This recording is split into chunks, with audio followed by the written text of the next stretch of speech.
वीरता को दर्शाती है। एक समय नरभक्षी बाघ का आतंक आया हुआ था।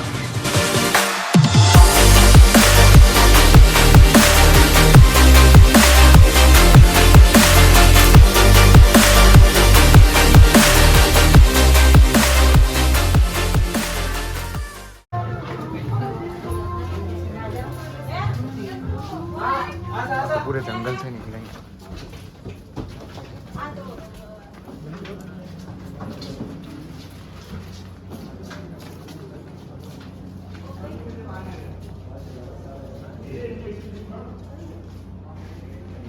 व्यतीत करने लगे।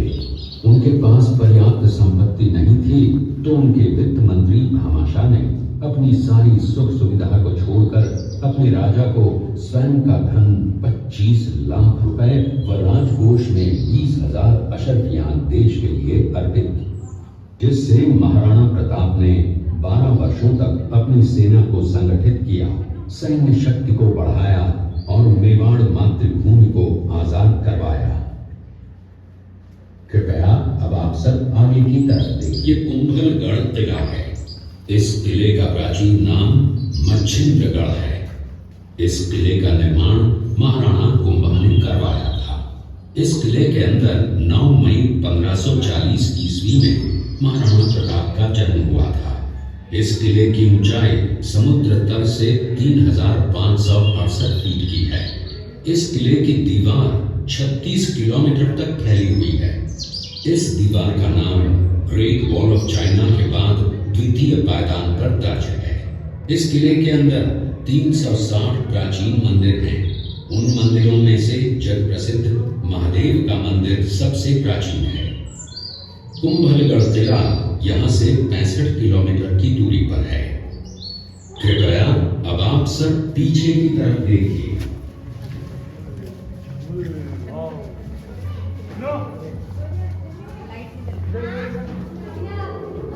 ये दृश्य मेवाड़ की प्राचीन राजधानी चित्तौड़गढ़ का है।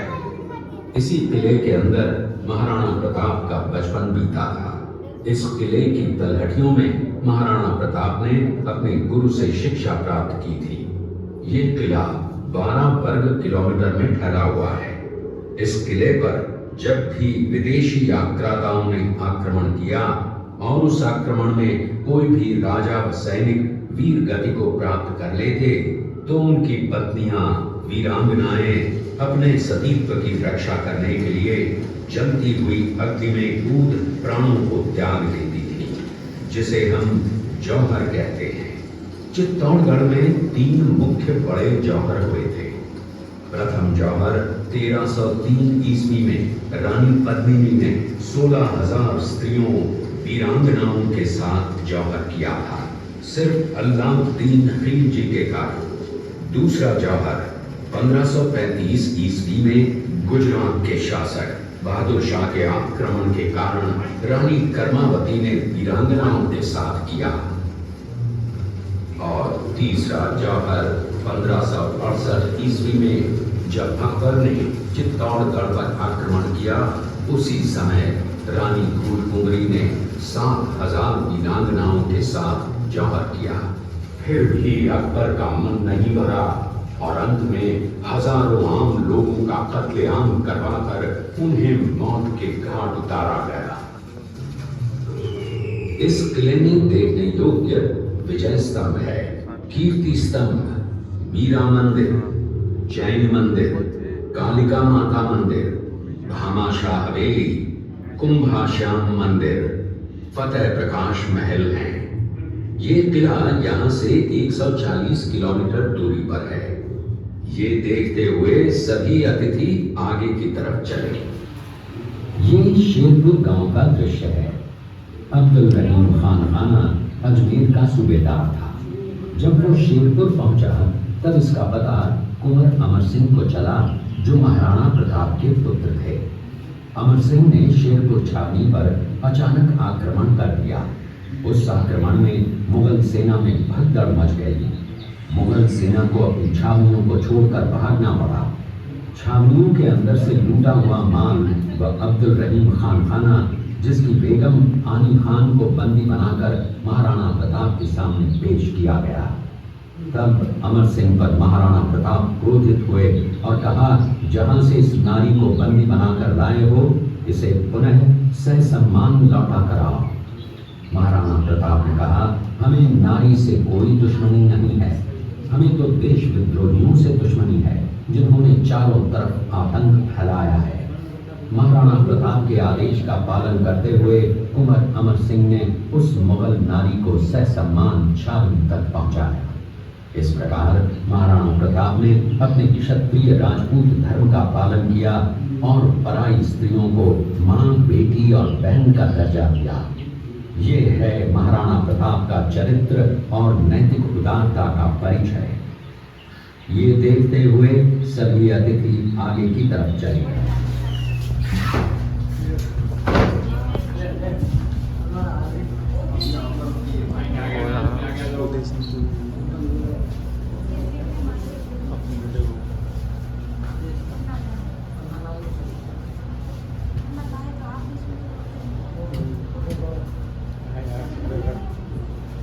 आप लोगों ने चित्तौड़गढ़ का दृश्य देखा। उसी किले के अंदर की ये घटना है। मेवाड़ की एक ऐसी मां थी जिसने अपने पुत्र का बलिदान देकर राजवंश की रक्षा की थी। उस मां का नाम पन्नाधाय था। पन्नाधाय जाति से गुर्जर थी। वो एक राजकुमार की धाई मां थी। दूसरी तरफ हाथ में तलवार लिए खड़ा ये बनवीर सिंह एक दासी पुत्र है। ये कुंवर उदय सिंह की हत्या करके मेवाड़ की राजगद्दी प्राप्त करना चाहता था। एक रात्रि बनवीर सिंह को मौका मिला। वो राजकुमार उदय सिंह के बड़े भाई विक्रमादित्य सिंह की हत्या करके राजमहल की तरफ आगे बढ़ा। इसकी सूचना पन्नाधाय को लग गई। कुछ समय तक पन्नाधाय चिंतित हुई। तभी पन्नाधाय ने अपने पुत्र चंदन को राजसी कपड़े पहनाकर पलंग पर सुला दिया और उदय सिंह को एक टोकरी के अंदर छिपाकर पत्तों से ढक के महल के बाहर निकालकर गुप्त रास्ते से कुंभलगढ़ भेज दिया। बनवीर सिंह जब तलवार लेकर राजकक्ष में आया तो उसने पन्नाधाय से कड़क आवाज में उदय सिंह के लिए पूछा तो पन्नाधाय ने चंदन की तरफ इशारा किया। बनवीर ने चंदन को उदय सिंह समझकर चंदन की हत्या कर दी और ये समझने लगा कि मैंने राजकुंवर उदय सिंह को मार दिया। वही राजकुंवर बड़े होकर राजा बने और अपने नाम का उदयपुर नगर बसाया जो यहाँ से 40 किलोमीटर दूर है। और उन्हीं के पुत्र महाराणा प्रताप हुए जिन्होंने हल्दी घाटी का युद्ध लड़ा और आज हम लोग उनका इतिहास यहाँ पर देख रहे हैं। ये देखते हुए सभी अतिथि आगे की तरफ चले।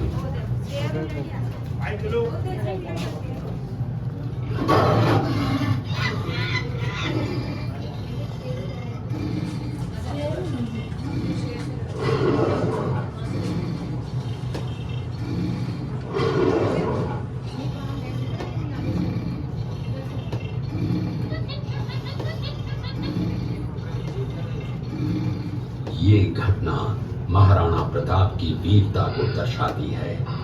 एक समय नरभक्षी बाघ का आतंक छाया हुआ था। महाराणा प्रताप ने उस बाघ का शिकार कर उस बाघ को मार डाला। ये घटना महाराणा प्रताप की वीरता की प्रतीक है। कृपया अब आप सब पीछे की तरफ देखें।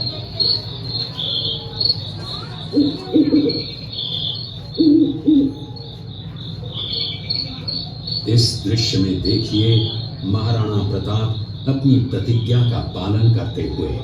महाराणा प्रताप ने प्रतिज्ञा की थी कि जब तक अपनी मातृभूमि को शत्रुओं से मुक्त नहीं करा लेता तब तक न तो मैं महलों में रहूंगा, न किसी धातु के पात्र में भोजन करूंगा, न किसी गद्दी के बिछौने पर सोऊंगा। पत्ते ही भोजन के पात्र होंगे, जमीन ही बिछौना होगा। इस प्रतिज्ञा का पालन उन्होंने 21 वर्षों तक जंगलों में रहकर किया। इस दृश्य में देखिए महाराणा प्रताप वृक्ष के नीचे बैठकर पत्तों पर खाना खाते हुए। इसी कारण हम आज भी महाराणा प्रताप को श्रद्धा व सम्मान से याद करते हुए देशभक्ति की प्रेरणा प्राप्त करते हैं।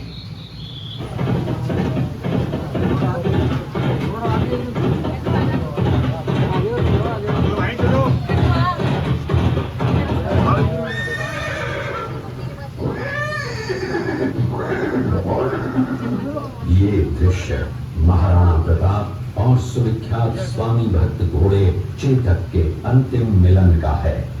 हल्दी घाटी युद्ध के बाद चेतक घोड़े ने 22 फीट के एक बरसाती नाले को पार किया। ये उसी समय का दृश्य है। पास में खड़े महाराणा प्रताप के छोटे भाई शक्ति सिंह हैं, जो पहले मुगल सेना में थे। बाद में वो महाराणा प्रताप की तरफ आए, माफी मांगी और अपना घोड़ा महाराणा प्रताप को दिया। ये देखते हुए सभी अतिथि आगे की तरफ चले।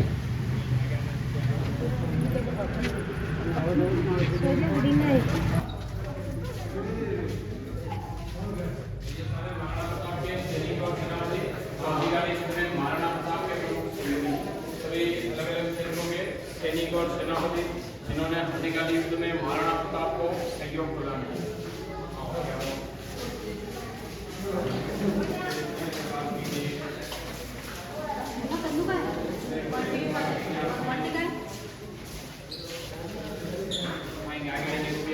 साल में एक बार देसी गुलाब की खेती होती है। साल में एक ही बार फूल आते हैं चैत्र में। पिंक कलर का गुलाब का फूल आता है। उन्हें गुलाब के फूलों से यहाँ पर गुलाब जल गुलकंद बनता है। गुलाब के फूलों को पानी के साथ में उगाया जाता है। जो स्टीम बनता है वो गुलाब जल आँखों में डालने मिठाई में और पूजा में गुलाब जल का अमल रहता है। गुलकंद बनाया जाता है जो बेहद